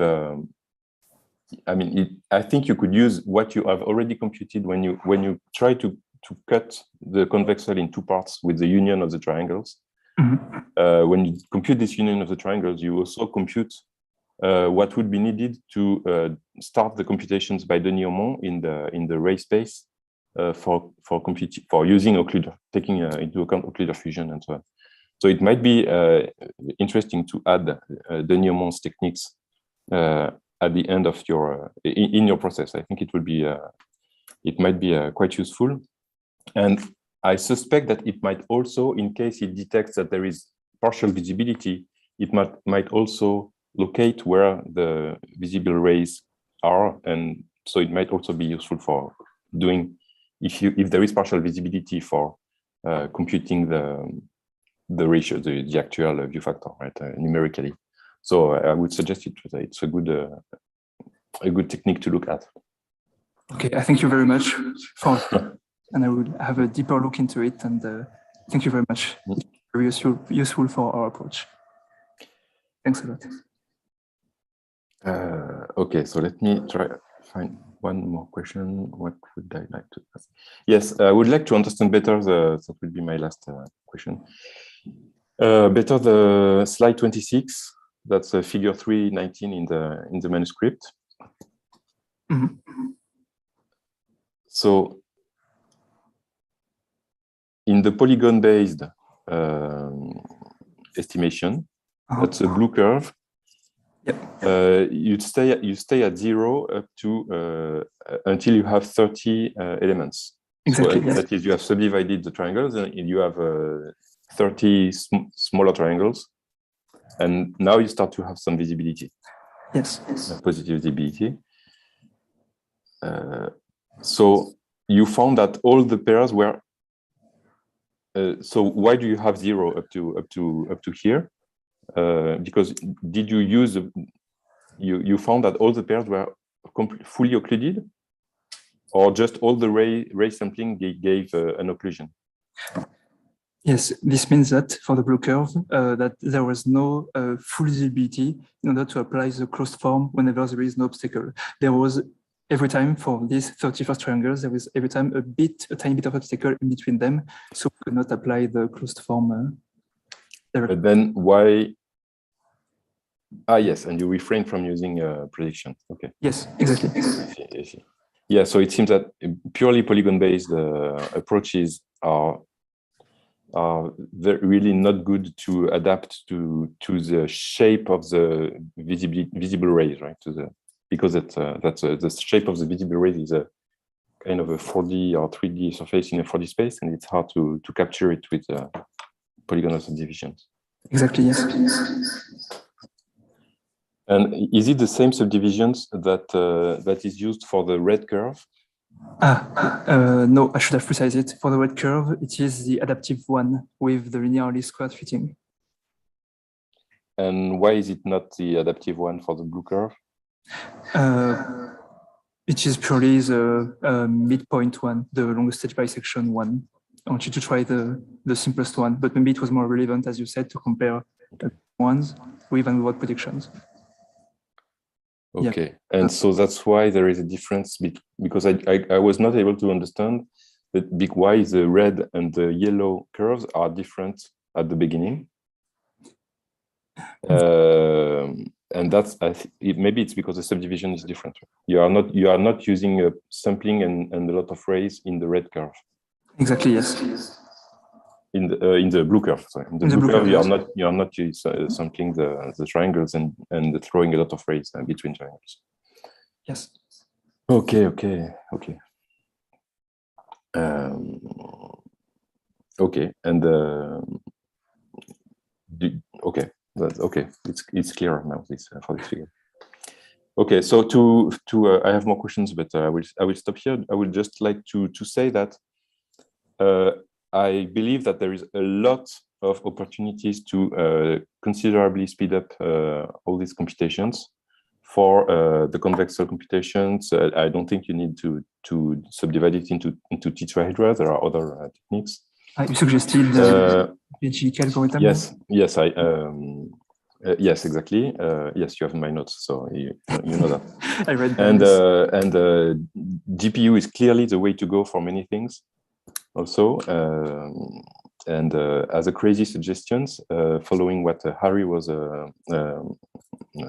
saying, why not using? You have a video game engines like Unreal engines that are extremely good at giving a realistic looking approximation of global illumination. So not only radiosity, but also all kind of specular effects. Why not use them to compute very accurate radiative simulations? I don't know. it might be not so crazy because these video game engines are getting really good at getting close to reality. Okay. Yeah, this would be really relevant. I would have to check with my boss if he's able to buy new GPUs dedicated to this. But yes, of course, I'm sure it is something that we can look for in order to have better convergence in the dedicated time of computations. But yeah, currently our GPUs are not able to do this. We might have to invest a bit. Okay. Well, thank you. That's all for me. Thank you very much. Thank you very much. Other questions? So we come back to Nathalie. So come back to Caillou. Thank you, Mr. President. Vincent, thank you very much for this very clear presentation on this work. Just to two questions.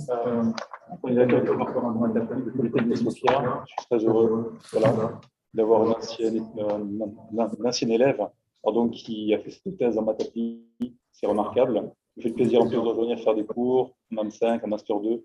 On est très heureux de cette forme d'interaction. Bien sûr, sur une thèse aussi, donc c'est très important d'avoir ce lien entre la recherche et l'industrie. Donc, on est très heureux de ce cadre-là, de cette collaboration-là. Je voulais par ailleurs aussi souligner qu'on parle là de l'industrie française au meilleur niveau. C'est de la techno de très bon niveau. C'est de la haute couture. Les calculs en thermique, Doréa est un spécialiste, sont remarquablement fins. Donc, c'est vraiment du très bon niveau. Et on l'a encore vu sur des lancements récents en 2021, qui sont des succès, je pense, de ce qui est vraiment un fleuron de ce qu'on sait faire en fait au niveau national. Maybe just the first question, which is a very naive one on chapter 2. if I got it correctly, you told us that it's possible to have a computation in closed form when you compute the radiation between two convex polygons. Yes. It makes sense to look for a closed form formula if you add one occultation with just one single convex polygon. Does it make sense, which is just hopeless? I think it might be hopeless since, I mean, it might be doable if you between the umbra and the light, but I think there is a quite substantial penumbra. It might be close. It's really to your knowledge, there have been some tries to get some formula in this simple case. Not as I'm aware of, no. I think that in your thesis, for what I got, a very nice point that you try to use some machine learning techniques, first for splitting stuff, then for clustering. I had a question. I didn't get precisely what was wrong with this SVM part regarding splitting. It looks like it works not that well. Could you just give us a few more stuff on this? Why is it not that good, in fact? Sure. Actually, quite decent, but the performance regarding the training model and the current use case we had was not really comparable with the linear the grid, if you remember. Or maybe that it in a better way, but how I tried to use it, maybe I mean, it was not really that relevant. When we talk of SVM, of course, we talk about supervised learning stuff. Actually, what kind of basis you use for the learning part? What kind of basis? You had some preliminary computations that gave you some tags. Yes. And then you exactly yes we wanted to classify the two classes, which were the blue, the red dots instead, that were computed previously, and then we try to use the SVM approach on these two entities to find the maximum hyperplane separation. Yes. Yeah. So was the main problem maybe connected with what you use for the learning, because it's always this issue of being able to generalize. Do you think the issue was connected with this kind of question? I think it might be, yes. And I was quite new to this for our approach. So maybe there were better ways to to optimize it. I think another point I noted is that you use clustering. Okay, yes. with the question of grouping in terms of similar temperature, the various nodes. Exactly. I didn't get exactly what you did regarding this clustering. Is it just kind of a sorting, or did you use a more advanced clustering method? Okay, so in this case, we used several clustering algorithms. The one showed, I think, was the k-means. Okay. There were also and the idea was that in industry, there is a need for the mathematical moderation when the satellite is placed into the launcher, which on its orbit. And the process is currently manually performed, this clustering. So the experts knows which nodes are relevant that can be clustered and which one are not and that can be suppressed. And our idea is to automatize this process in order to facilitate the task of the thermal expert. Okay. So essentially, you use k-means. Yeah. Okay. Amongst others, yes, but yeah. Another question was, I was quite curious about the sensitivity analysis you performed. I mean, do you have some kind of explanation of why such a cluster is a crucial one or not? Is it connected to some geometry or what? It can be, but mainly due to the simulation. For instance, if we can say a complex cluster that is on the distribution of the shadow, it will be fully simulated. There will be no more, if we take into account the solar fluxes only, it will be distributed and will not contribute to the fluxes part. But on the other hand,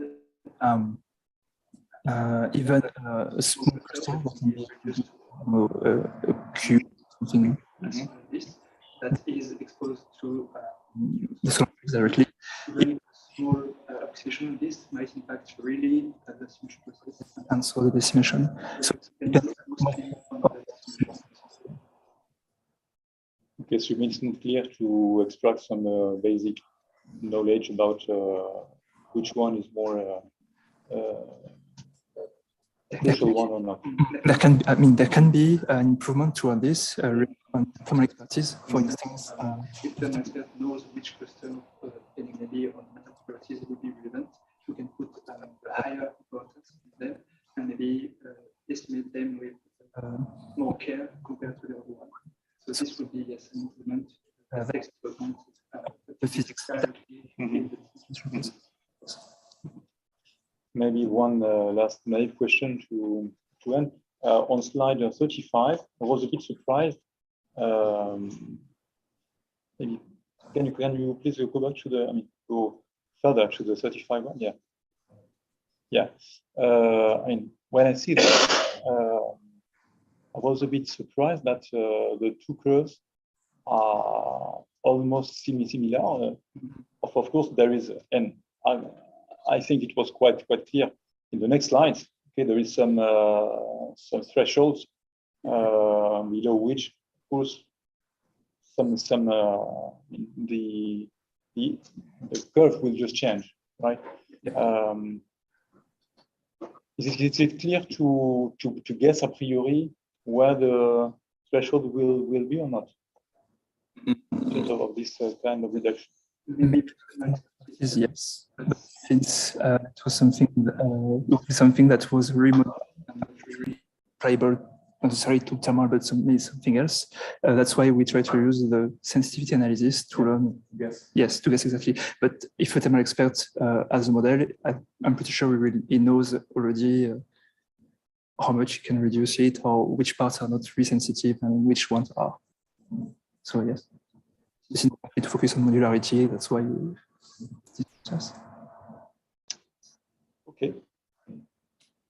Merci, Vincent. Thank you very much. So maybe we can go now to the advisor. So Pierre.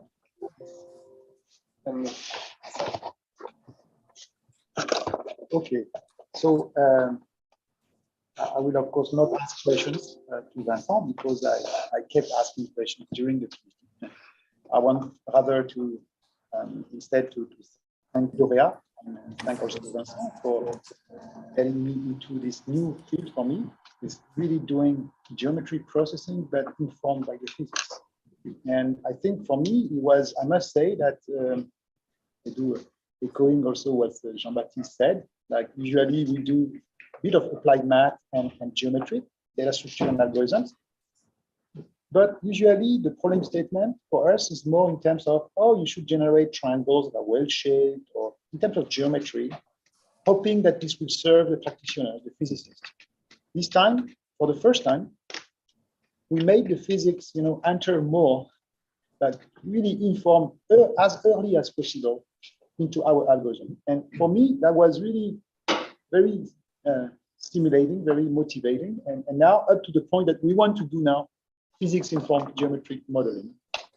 So for that, I want to thank Dorea, and plus I think I love the topic because I like the idea that a satellite is like I don't know, a human that you keep measuring temperature just to know what's going on in the satellite. I never thought that that was so important. Because now it's remote, all you can do basically almost is to measure temperature everywhere to figure out that something is going wrong. And it's really like that. I also enjoy very much working with Vincent because Vincent has this attitude of really listening and really clearly listening to, willing to learn with this geometric data structure, the SIGA library, and so on. We had to do at the beginning a lot of like, let's say extreme programming with the C guide library for him to learn the data structure, this forest data structures. It's not trivial, right, when you do escalation and so on. So I think from that point of view, it was enjoyable. That it was really a pluridisciplinary collaboration. And yes, it was also very good to have Vincent in our team. Vincent is clearly a team player. So that's very important these days. We had also the pandemic. That was not really easy because we try to meet as frequently as possible, but nothing will replace the board and things like that. So, and I'm also thankful to Vincent to have completed the thesis and everything despite this difficulty. That's all I want. Thank you, Pierre. I would like to thank Vincent because I think I stressed him a lot during all these 3 years. Just because we had to fix all the industrial constraints, such like planning. Many times I asked Vincent maybe to stop because we had a lot of things to work to perform. For instance, we had the new project with the European Space Agency for the thermal digital twin, and I really hope that we will use all the Vincent skills for performing the reduction. We had the model very late in time because of ESAC-ness constraints, administrative constraints, and also because of the pandemic. So we had a lot of stress at the end of the thesis in order to get some results. The other aspect is also the confidentiality of the data and the models we had. We tried to fit with the fact that we are working with Thales in space for the development of tools that are confidential, also of the way we develop the rest of the activity. I just want to say that, to thank Vincent because the scope of Vincent was to work on the geometrical problem, but we see that the problem is very large also on the thermal aspects. He had a lot of thermal questions, such like, and I thank Ari for all the nice ideas and questions. But I would like to thank Vincent because it's also a team inside Dorea. For instance, we worked, all the team worked for all the thermal, the black box. The black box was implemented by Dorea and not by Vincent.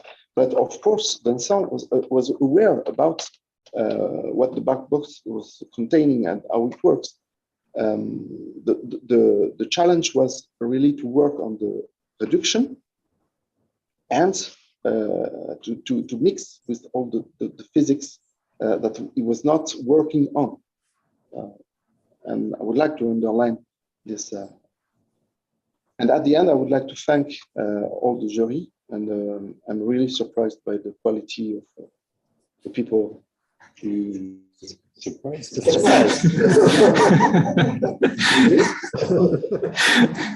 And the quality of the questions and the precision of and you had a small time to review the documents, and I'm really pleased to see that the subject we worked on was well appreciated by you. Voilà. Thank you very much. So let me congratulate you. The presentation was very nice, very clear. I learned many things in this. I'm also very happy to see you here today. We met several years ago. And so I saw you growing up. So I'm very happy to see you there today here. You had a lot of questions about geometry. I had a lot, but maybe I will keep one of them only. On slide 27, you mentioned that it was a limitation not dealing with high order meshes. Can you elaborate on that? What do you have in mind? What would be the goal? It's actually quite a this last sentence. the last one, yes. Yes, because in our case, we consider only with planar elements, and I have to say, in the industry there are a lot of softwares that perform relative conditions with components. We rely mostly on reducing with events and execution. If you wanted to use our method with this, you require closed form formula for curved elements, and as far as I'm aware, there is no work to it is quite complex topic. But what would be the gain for you to use curved meshes? To have coarser mesh, for instance? Yes, because yeah. According okay. Yeah. So less I can do factor metrics. Exactly. Okay. Thank you very much. So this concludes the questions. So now we will ask, so we stay here. So we will ask the people, please, to leave the room.